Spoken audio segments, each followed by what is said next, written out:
And Jehovah said unto Moses, Yet one plague more will I bring upon Pharaoh and upon Egypt. Afterwards he will let you go hence. When he shall let you go, he shall surely thrust you out hence altogether.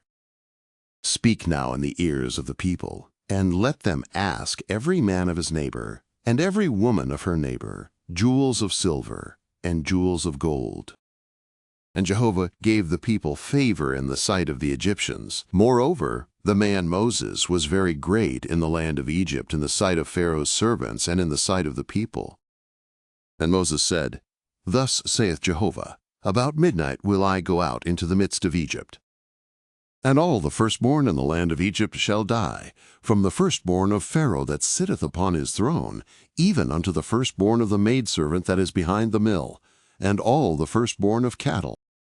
And there shall be a great cry throughout all the land of Egypt, such as there hath not been, nor shall be any more.